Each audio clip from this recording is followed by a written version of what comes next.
How to relieve engorgement without a pump?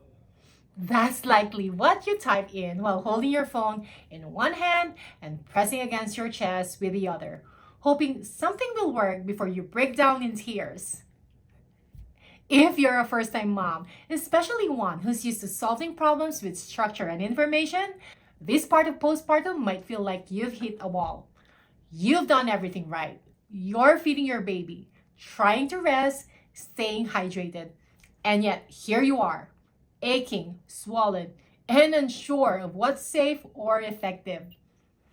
That's where I come in. I've taught this to thousands of mothers over the years, many just like you who've never needed this kind of care before, but now find themselves desperate for relief without overstimulating their supply or relying on equipment that only adds more stress.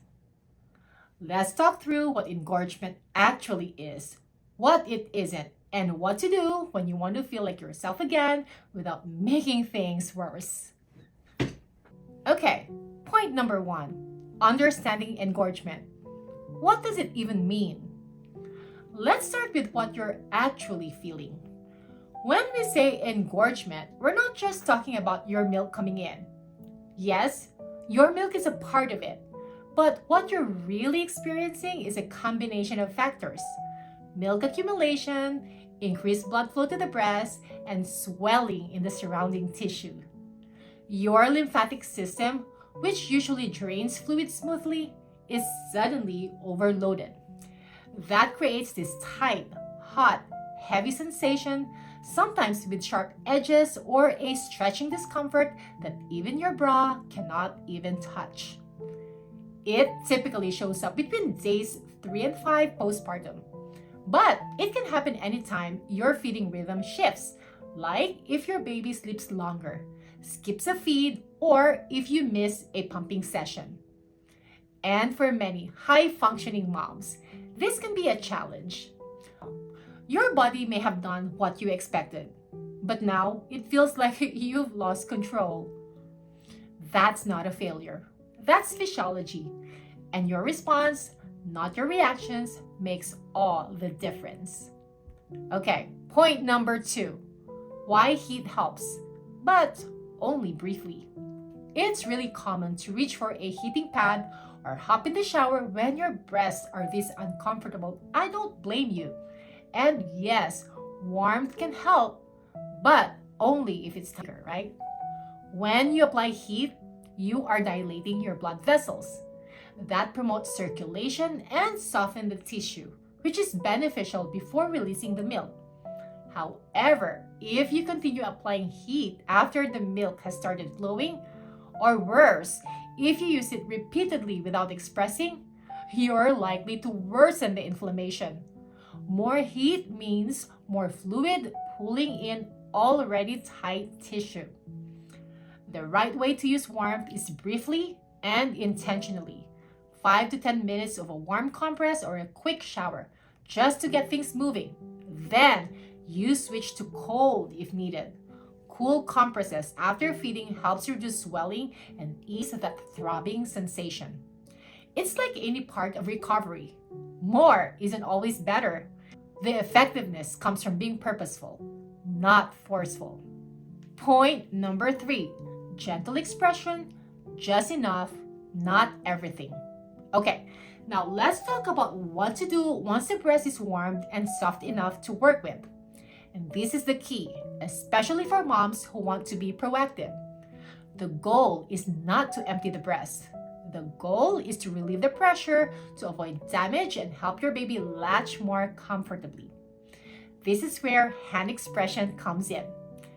If the term feels clinical or intimidating, don't worry. Hand expression is just a technique, but it's also a conversation with your body. You are encouraging the milk to flow, not yanking it out. And you don't need to aim for ounces. Sometimes just a few teaspoons are all it takes to reduce the swelling and make everything feel more manageable. I teach a simple rhythm. Press backwards towards the chest wall, gently compress, and release. Think about where your baby's jaw would go, an inch or so behind the areola, not directly on the nipple. That tissue houses your milk sinuses. That's where you want to apply gentle, rhythmic movement. And if nothing comes right away, that doesn't mean it's not working. Colostrum and early milk don't always show up on cue, but your body hears the message. It's not about draining, it's about softening, just enough to feel human again. And if part of what's making this harder is the emotional load, the second guessing, the tension, and the mental fog, I want you to know you're not imagining that. Engorgement and mental fatigue often occurs together. That's why I created the Mental Wellness Workbook, a free guide that offers calm, focused support for your postpartum mind. Download it below. No pressure, just space to breathe and reconnect with yourself. All right, let's move along to point number 4. When your baby cannot latch, do reverse pressure softening. This next part is something I wish more people taught up front. When your breasts are engorged, the areola, the soft tissue baby needs to compress, can become so swollen and firm that the baby physically cannot latch. So, what do you do when your baby's hungry, you're full, and nothing is working? That's where reverse pressure softening can make all the difference. It's a gentle technique that moves the fluid backward, away from the areola and into the breast tissue, creating just enough softness for the baby to latch. You do it by placing your fingers around the base of the nipple and applying steady inward pressure for 30 seconds. Almost like making space, not squeezing, not pushing milk out, but shifting the swelling out of the way so your baby can feed effectively. Rotate the placement of your fingers to cover all your bases. For a more thorough video walkthrough, type reverse pressure softening in the search bar and watch the videos created by our lovely lactation consultants. Reverse pressure softening usually takes under 2 minutes. And in those 2 minutes, you go from nothing's working to, oh, we can actually do this. When I show this to patients, it's often the first time a mom breathes again after hours of trying and failing to latch. That relief isn't just physical, it's emotional too. Moving along to point number 5, what to avoid even if you're tempted. Okay, this part is for the perfectionist in you, the part that wants to solve engorgement fast and permanently. All right, I need you to pause right there. Listen up. Overpumping, binding, skipping feedings, or trying to power through the pain can lead to clogged ducts, cracked nipple, and mastitis. And sometimes the hardest thing for high-functioning moms is to do less instead of more. But I need you to understand that your breasts aren't trying to betray you. They are recalibrating. Pumping until you're empty might feel productive, but what it actually does is signal your body to make more milk than your baby needs. That extra milk then creates a feeling of fullness. And so the vicious cycle repeats. True relief isn't about zeroing out discomfort. It's about gentle regulation, making small adjustment that honors what your body is trying to do without letting the discomfort spiral into dysfunction. Your goal here is not perfection, it's stability. Engorgement isn't just a rite of passage. It's a sign that your body is shifting, adapting, and responding to your baby's presence. But that shift doesn't have to feel like suffering. You're someone who plans, prepares, and takes things seriously, and I see that. This video isn't about managing symptoms.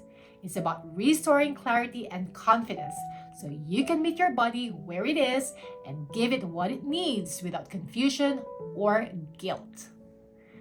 That is recovery with intention, and that's what you deserve. If you're preparing for the baby but aren't sure what you need for postpartum care, don't skip this one. I'll walk you through 5 essential things to set up before you go into labor so your recovery feels steady, not scattered. You don't need every answer to feel steady. You just need the right ones at the right time from someone who's walked this road with thousands of mothers.